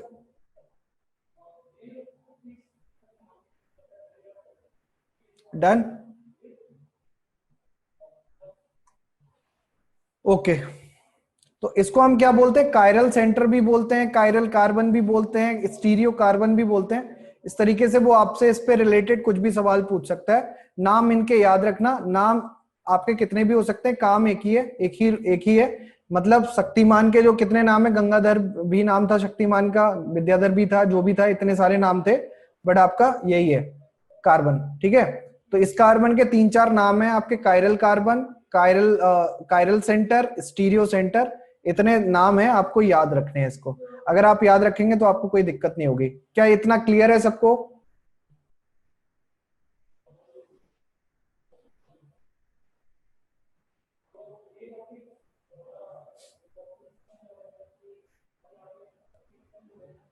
ठीक है, आगे बढ़े।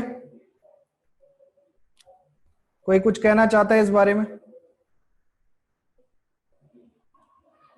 आगे देखो, अब यहां पे क्या करना है, गंगाधरी शक्तिमान है, तो मैं तुमको एक चीज और बताई होगी सर ने, सिस और वो बैच और डैश पोजीशन बताई होगी यहाँ पे, कि बैच पोजीशन क्या होती है, डैश पोजीशन क्या होती है, ये तो बता दिया होगा उम्मीद करता हूं। बैच पोजीशन क्या होगी, डैश पोजीशन क्या होगी? नहीं बताई?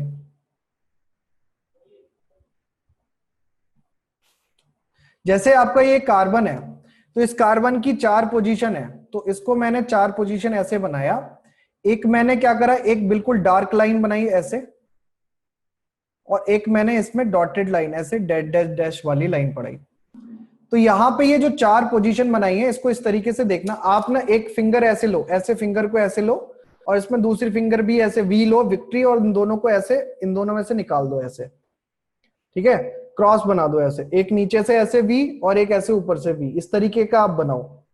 तो जब आप ये बनाओगे तो ये आपका क्या होता है, टेट्राहेड्रल ज्योमेट्री होती है। कैसी ज्योमेट्री होती है? ये टेट्राहेड्रल ज्योमेट्री होती है।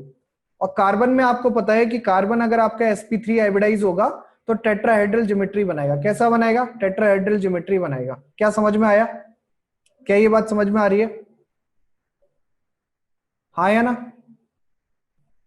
ठीक है, अब इसमें क्या करिए, 2 वी आपने लिए हुए हैं और इसको ऐसे निकाला है, तो अब आप क्या करिए कि किसी भी 2 साइड को लेके प्लेन बना दीजिए, किसी भी 2 साइड को लेके प्लेन बना दीजिए। ठीक है, मैं दोनों बता दे रहा हूं, किसी भी साइड को लेके आप क्या बना दीजिए, प्लेन बना दीजिए। तो ये जो मैंने बिल्कुल सिंपल लाइन खींची हुई है, ये आपकी कैसी लाइन है? ऑन द प्लेन लाइन है, ऑन द प्लेन।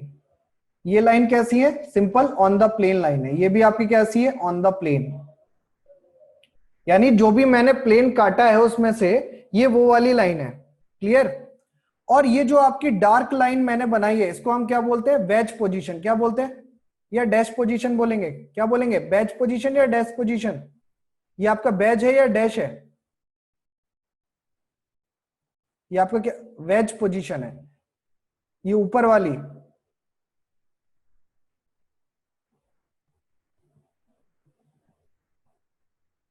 बेटा नॉन वेज वाला वेज नहीं यार, तुम क्या कर रहे हो? नॉन वेज पढ़ा रहा हूं क्या मैं?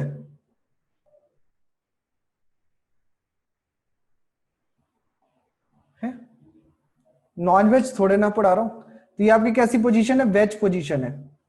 और ये आपकी कैसी पोजीशन है? डैश पोजीशन है। ये जो बैच पोजीशन होती है, इसका मतलब क्या है कि जो मैंने प्लेन काटा है, ये तो आपकी प्लेन वाली लाइन हो गई। इन प्लेन वाली लाइन से एक आपका ऊपर होगा और एक आपका नीचे होगा। ये जो ऊपर वाला एटम होगा, इस एटम को हम बोलेंगे अबव द प्लेन यानी वेज पोजीशन, और जो नीचे है डेड डैश में, ये आपका क्या हो जाएगा? बिलो द प्लेन यानी डैश पोजीशन। क्लियर है? तो आपका जो वेज पोजीशन है, इसको हम क्या बोलेंगे? Above the plane. यहां पे आप लिख दीजिएगा अबव द प्लेन। और ये वाली क्या हो जाएगी? Below the plane.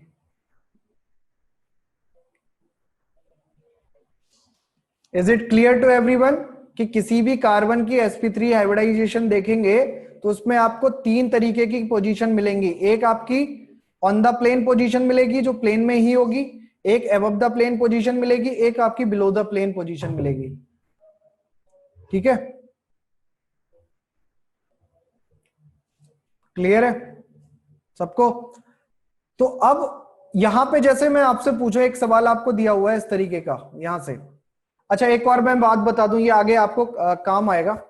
ये जो आपकी 2 प्लेन लाइन मैंने बनाई है, ये इसके बीच का जो ये जगह खाली बची है, इसको हम बोलते हैं कैविटी। इसको हम क्या बोलते हैं? कैविटी। इसको हम क्या बोलते हैं? कैविटी बोलते हैं। ये मैंने पढ़ाया है, किसी को अगर किसी को पढ़ाया हो तो मेरे को बता सकता है कि सर ये पढ़ाया हुआ है। हाँ, तो इस ये जो रिप्रेजेंटेशन है, इस रिप्रेजेंटेशन को हम बोलते हैं वेज डैश रिप्रेजेंटेशन। क्या बोलते हैं? Veg dash representation.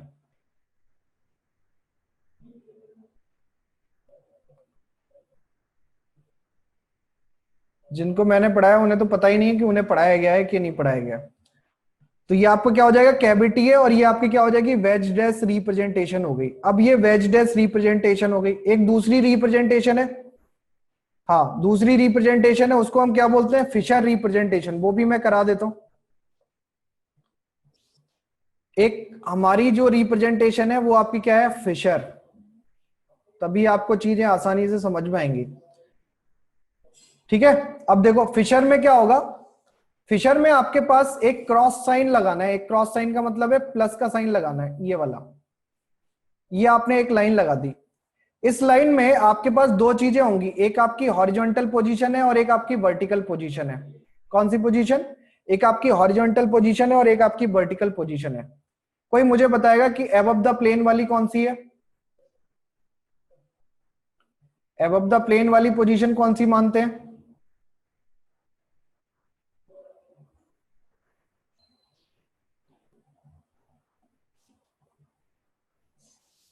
Above the plane वाली कौन सी होती है? हॉरिजॉन्टल पोजीशन, ये वाली, ये वाली। बोलो, क्या बात कर रहे हो? तुमने किसी ने नहीं पढ़ा है क्या ये वाला?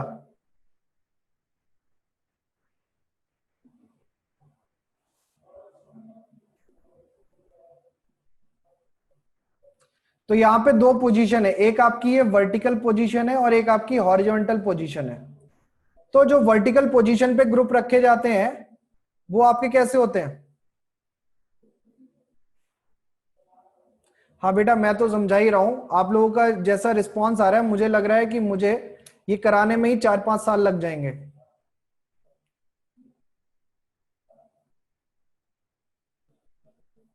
वर्टिकल प्लेन में हम क्या रखते हैं? वर्टिकल प्लेन में क्या होगा? वर्टिकल आपका क्या होगा? Below the plane. कुछ भी नहीं पड़ा। और हॉरिजॉन्टल आपका क्या हो जाएगा? हाँ बताओ, चलो तुम ही बताओ।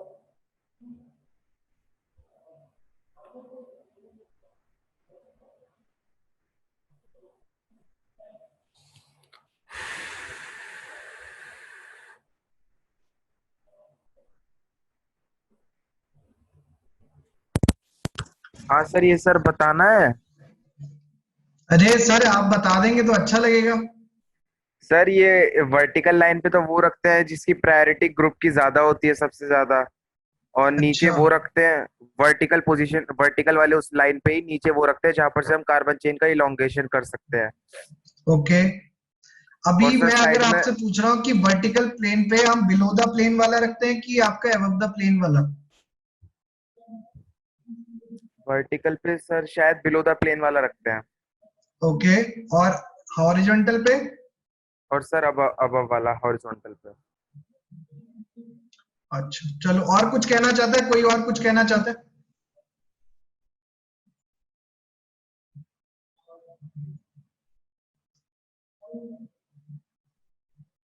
बेटा कंप्लीट करेंगे, लेकिन कंप्लीट करने के लिए ना आपको मेहनत करनी पड़ेगी। दीपांशु सर बोलो। ये सर ने बताया नहीं था सर, आप बता दो। ओके। और तुषार तुम क्या कह रहे हो? तुम भी कह लो।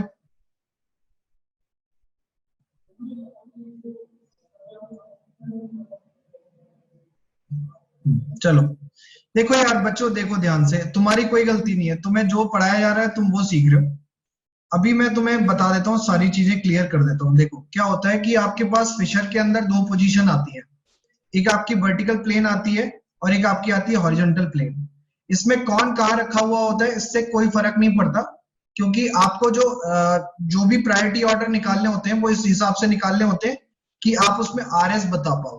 ठीक है, पहले मैं आपको ये एक तरीका बता देता हूं कि आर और एस कॉन्फ़िगरेशन किस तरीके से आप लिखोगे।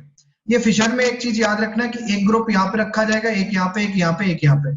जितनी लाइन होती जाएंगी वो आपकी क्या होती जाएंगी, अबव द प्लेन लाइन बनती जाएंगी, ऐसे ऐसे। इसका सही रिप्रेजेंटेशन अगर मैं आपका बनाऊं तो ये इस तरीके से होता है, देखो ध्यान से। इसका अगर मैं सही रिप्रेजेंटेशन बनाऊं तो ये रिप्रेजेंटेशन इस तरीके से होता है। एक लाइन है और एक इस तरफ आपका क्या हो जाएगा, एक आपका dash position, sorry my mistake. इसका जो रिप्रेजेंटेशन होता है वो कुछ इस तरीके से होता है, देखो।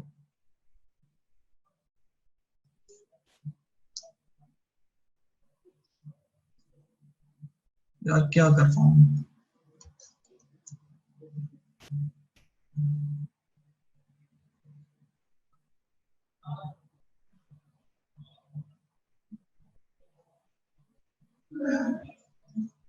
आई बात समझ में? ये बात समझ में आ गई? ठीक है, अब देखो क्या करना है यहां से। अब सही है ना, अब समझ में आ गया? डैश पोजीशन, वेज पोजीशन इस तरीके से समझ में आ जाएगी अब।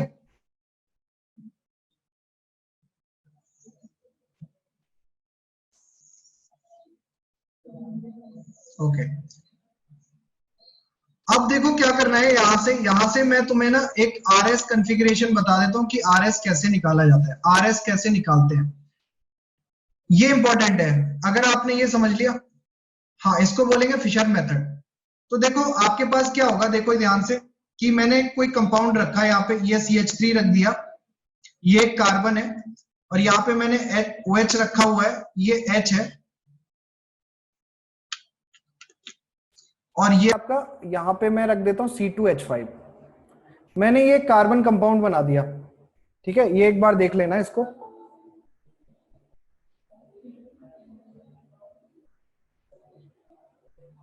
ओके, तो इस कार्बन कंपाउंड में आप, अगर मैं बोलूं कि प्रायोरिटी CIP रूल लगाओ, तो CIP रूल से इन सब की प्रायोरिटी दो, फटाफट से जल्दी से प्रायोरिटी दो इन सब की। कौन प्रायोरिटी में सबसे ऊपर है, कौन प्रायोरिटी में सबसे नीचे है।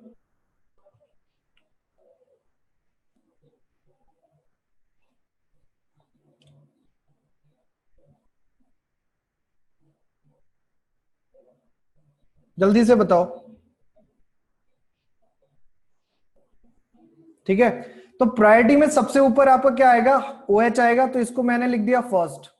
सेकंड नंबर पे कौन आएगा, C2H5, इसको लिख दिया मैंने सेकंड। थर्ड नंबर पे कौन आएगा, CH3, और फोर्थ नंबर पे कौन आएगा, H आएगा। इतना आ रहा है समझ में?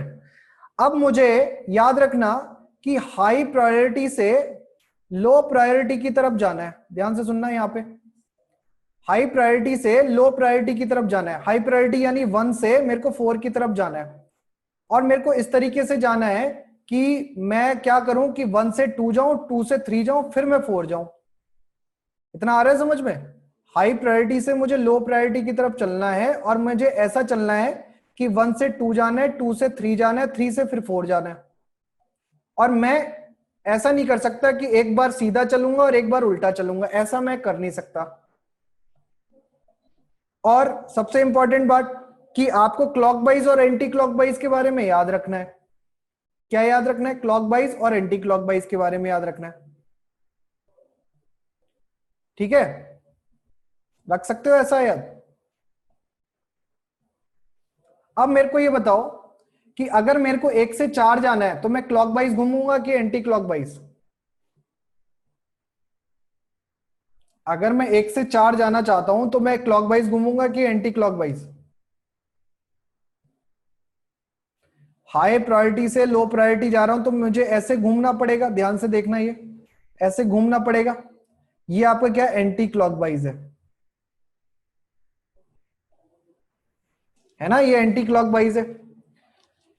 तो एंटी क्लॉकवाइज में आपका क्या होता है, एस होता है। लेकिन यहां पे एक सबसे इंपॉर्टेंट रूल अपने दिमाग में बिठा लो, बहुत ही इंपॉर्टेंट रूल है। क्या रूल है इंपॉर्टेंट, कोई किसी को कुछ याद आ रहा हो तो? आपकी जो लीस्ट प्रायोरिटी ग्रुप है, least priority group always at, अब क्योंकि फिशर पढ़ रहे हैं तो फिशर की बात करें तो ऑलवेज एट कहां पे होना चाहिए, वर्टिकल लाइन, वर्टिकल लाइन। आई समझ में?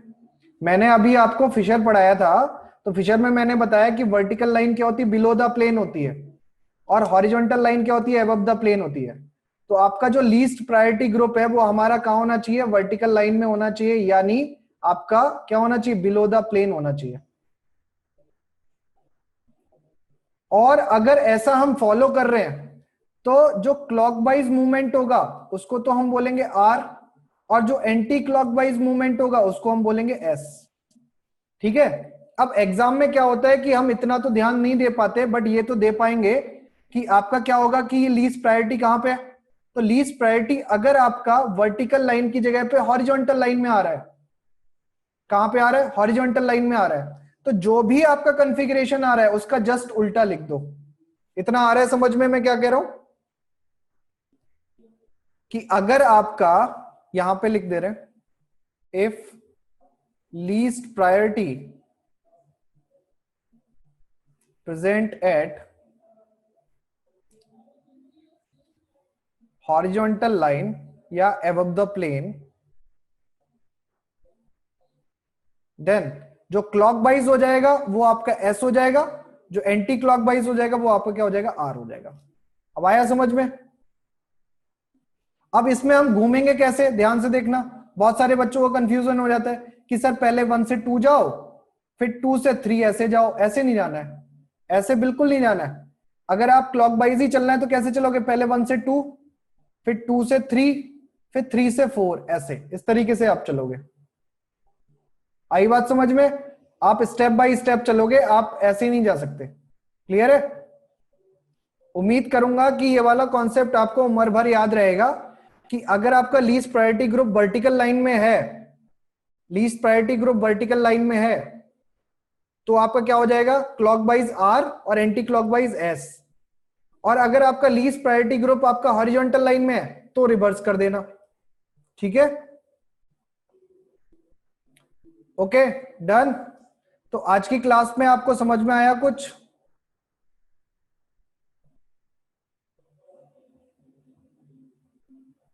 आज की क्लास में आपको कुछ समझ में आया?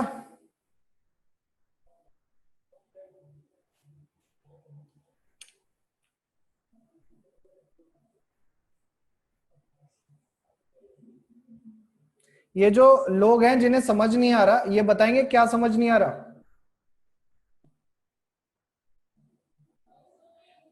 यार मुबस्सिर, आप भी इसी क्लास में हो, मैं भी इसी क्लास में हूं।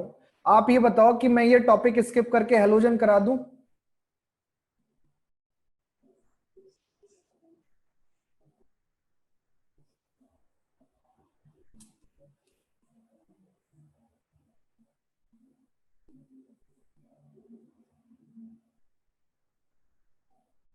अगर देखो मैं ये सारी चीजें स्किप कर दूंगा, मुझे कोई दिक्कत नहीं है।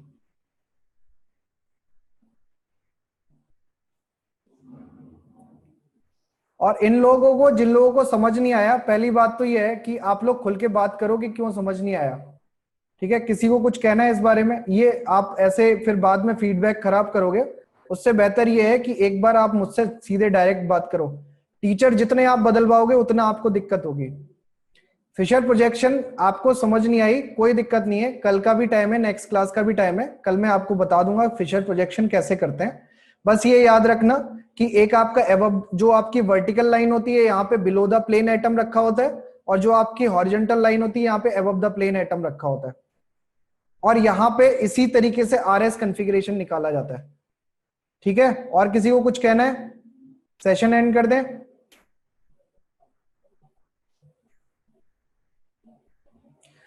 सर इससे पता ये चलता है कि आपका कौन सा एलिमेंट आपका अबव द प्लेन लाई कर रहा है, कि जो आपका स्टीरियो में पार्ट करेगा, और कौन सा एटम बिलो द प्लेन लाई कर रहा है जो आपका स्टीरियो में पार्ट करेगा।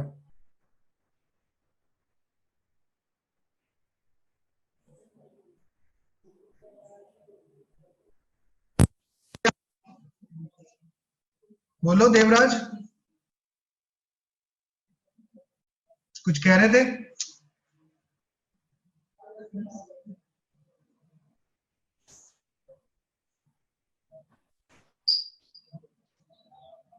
हाँ सर सर ये न्यूमैन प्रोजेक्शन क्या है? पढ़ लिया क्या? मैंने पढ़ा दिया न्यूमैन प्रोजेक्शन। सर मैं पूछ रहा हूँ सर, पिछली साल पढ़ाया था तो मैं नोट्स पढ़ रहा था, उसमें से समझ नहीं आया। कोई बात नहीं, इसके आगे आएगा न्यूमैन प्रोजेक्शन, तो वो जैसे ही आएगा तब आपको समझ में आ जाएगा। ओके ठीक है? सर। और यस सर, बस सर। वैभव आपको कुछ कहना है, कहो। सर एक डाउट था सर। हाँ पूछो। सर जैसे सीआईपी रूल के अकॉर्डिंग अगर हम जैसे दो कार्बन डबल बॉन्ड के साथ अटैच हैं और एक कार्बन पे लगा हुआ है नियोपेंटाइल और उसी सेम कार्बन पे लगा हुआ है आइसोपेंटाइल, तो सर नियोपेंटाइल की प्रायोरिटी हम ज्यादा कंसीडर करेंगे ना? बेटा देखो क्या होता है ना कि जैसे जैसे ना आपके एटम टाई होते जाते हैं वैसे वैसे हम नेक्स्ट एटम पे चले जाते हैं। Yes sir. ठीक है, तो अब आपको क्या करना पड़ेगा, टाई वाला रूल, टाई और एलिमिनेट वाला रूल आपको फॉलो करना पड़ेगा। सर ये नहीं आता। अरे यार, टाई एलिमिनेट का रूल का मतलब क्या है कि पहला एटम आपका सेम हो गया, हटा दो इसको, अगले एटम पे जाओ, तो अगले एटम पे जाओगे, फिर अगर वो सेम हो गए फिर अगले एटम पे जाओ, ऐसा तो कर सकते हो। हाँ यस सर। बस यही करना है। Okay sir. और सर एक और बात की, जैसे वो कार्बन इतना है और उस कार्बन पे सर एक तो अगर हमने लगा रखा है C2HCl2 उसका ट्रांस आइसोमर, और उसी सेम कार्बन पे वही लगा रखा है और उसका सिस आइसोमर लगा रखा है, तो सर वो जीआई शो करेगा? मतलब मैं समझा नहीं, क्या कह रहे हो आप? सर हमने लगा रखा है C2HCl2 एक कार्बन के ऊपर, उसका ट्रांस आइसोमर जैसे C डबल बॉन्ड C एक कार्बन बॉन्ड उसी से कार्बन के साथ अटैच हो, क्लोरीन लगा हुआ है। सर लिख के दिखाना पड़ेगा। अच्छा, तुम ये कह रहे हो कि कुछ इस तरीके से कि कार्बन और यहाँ पे आपका लगा हुआ है क्या CH2, क्या कह रहे हो? हाँ इस तो एक क्लोरीन, हाँ CH लगा हुआ है और डबल बॉन्ड है।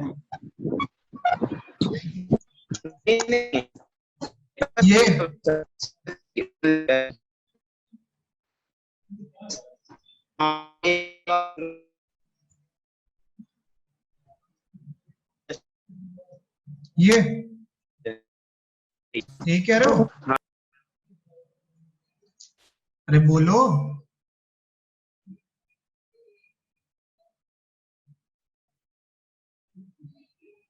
कहाँ गए? सर यही तो मैंने भी पूछा था, सिस और ट्रांस आइसोमर वाला। अरे कौन पूछ रहा है? ये बरदानी तो पूछ रहा है ना, ये वाला ही तो पूछ रहा है। नहीं सर, ये वैभव पूछ रहा था, पर सेम क्वेश्चन मेरा भी था। अच्छा, ये वाला कि इसमें आपका सिस और ट्रांस होगा या नहीं होगा, आप ये पूछ रहे हो? नहीं सर, सिस और ट्रांस तो है, जो ऊपर वाला लग रहा है फर्स्ट ब्रांच पे वो सिस शो कर रहा है और नीचे वाला ट्रांस शो कर रहा है, तो प्रायर कौन सा होगा ज्यादा इनमें से? अच्छा, इसमें प्रायोरिटी कौन सी होगी, किसकी ज्यादा है, आप ये पूछ रहे हो ना?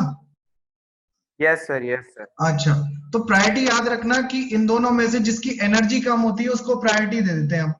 तो ट्रांस की एनर्जी हमारी कम रहती है क्योंकि डाइपोल मोमेंट 0 हो जाता है उसका। ठीक है? हाँ सर, हाँ सर। ओके। Yes sir.